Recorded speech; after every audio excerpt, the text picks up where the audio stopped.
Hi, I'm Old Sneelock. Welcome to another episode of Old Sneelock's Workshop.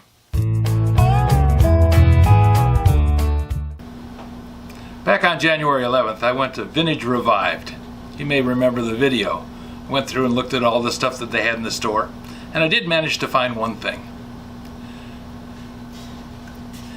It's a Stewart Warner 757-W tachometer in the can. The can adds something to it because it recommends that you always keep it in the can because it's a precision piece of equipment and you don't want to have it get beat up. Now this one's in remarkably good shape.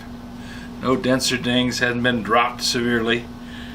Some of the paint's worn off the back side of it, but it appears to be in actually good condition.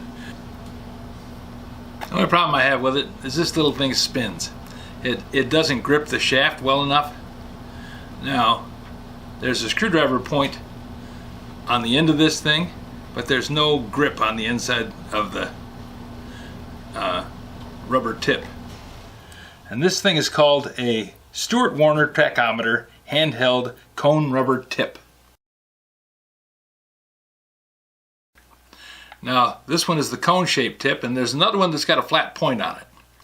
I ordered a new one from AutoZone. It's $4.59.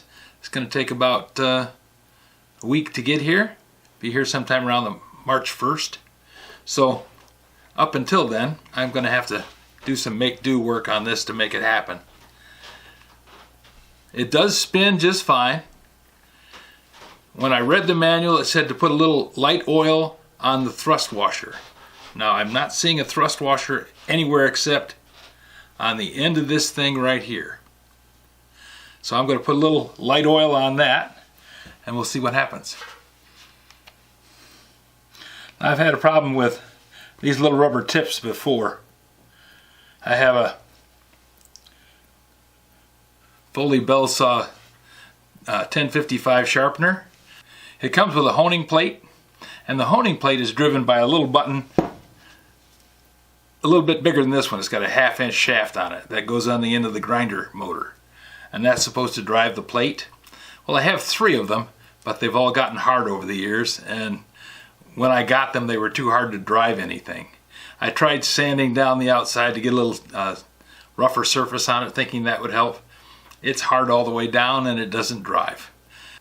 I can order another one of those, but I haven't felt the need to because the motor's down right now. So, let's get on and try this thing. The only thing I found on YouTube that had one of these was Cool Tools and Interesting Stuff number 2 put on by Old Iron Lover. And he has a rather interesting channel with a lot of things on it, and I suggest you go take a look at it. You can tell him that I sent you, but I don't think he cares one way or the other. He's having a lot of fun in his shop. The directions, which I'm fortunate enough to have a copy of. So according to the directions, for clockwise revolutions, read outer black scale. So it has numbers on the outside of the dial in black. Then for counterclockwise revolutions, read inner white scale. And it has a series of white numbers on the inside of the dial. So if it's going over and pointing towards the 5 on the black scale on the outside, that means that it's going clockwise, 500 RPMs. If it goes over and points to the 5 on the white scale, the white number, that means it's going 500 RPMs counterclockwise. Interesting. I happen to have this DeWalt impact driver that has a little hole in the front of the chuck that at this point just dropped right into. Now we're going clockwise.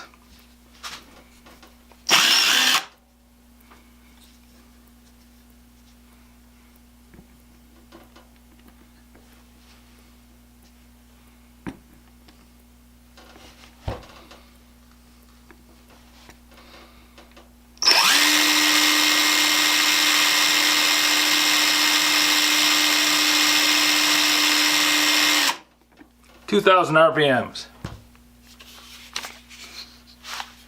So I think we're getting a little slip, or else my battery's running a little dead, because this dial says 2000 and this is supposed to have a free run speed of 2400.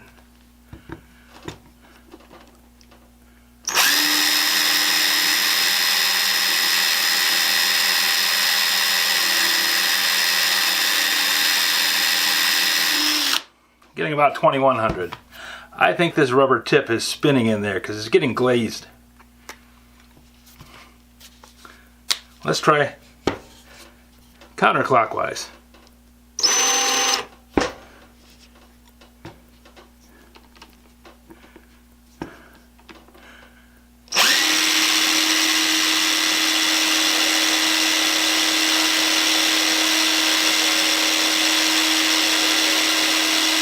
That says about 2200. Yep, I think we're slipping on this nose piece because it's getting shiny and getting warm. So when the new nose piece comes in, I'll be able to actually do something. That's why I'm only testing it now. I had a feeling that this cone tip was not going to be functional.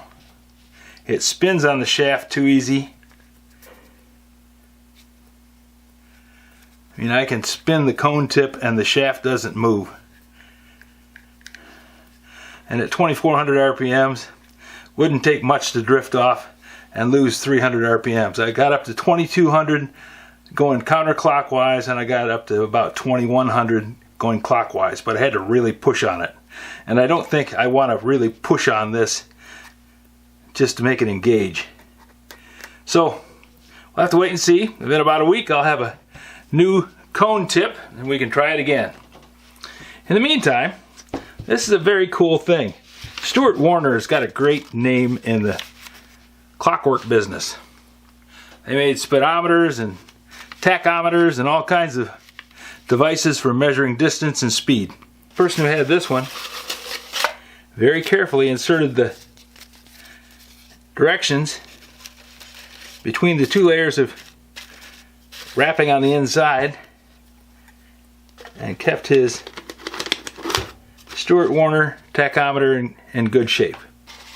I see a lot of these stuffed into the bottom and the corners are folded up. Now myself, I'm thinking it probably would have been better to store this without the tip on it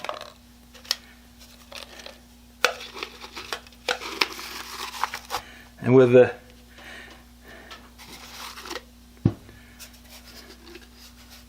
I think it would have been better to store it without the tip on it and the face down, and then this little thing just laid in there like that. Having it over the top of the shaft meant that it stretched, so when it set up it was too big for the shaft. Now it cost me all of $25, which apparently is the equivalent price of an eBay purchase, except I didn't have to pay shipping. So it was a good deal. The tachometer itself works just fine. The can's in good shape. It had one little wrinkle in it right there that I popped out.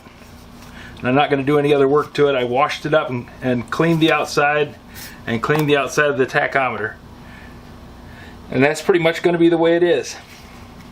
Now, I really haven't got a use for it other than the things I'm going to be finding. So I'm going to assume that this thing has values that I'm not aware of. And I'm going to take this and I'm going to put it right down in here along with the directions so I'll remember where I got it and when.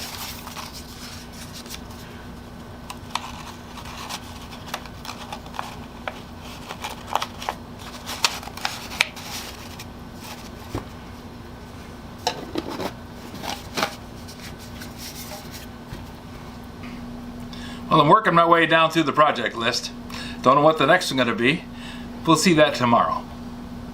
If you have any suggestions for a new video, questions about today's video, or any of the other videos on the channel, just drop a note in the comments. You know I read them all. Thanks for watching.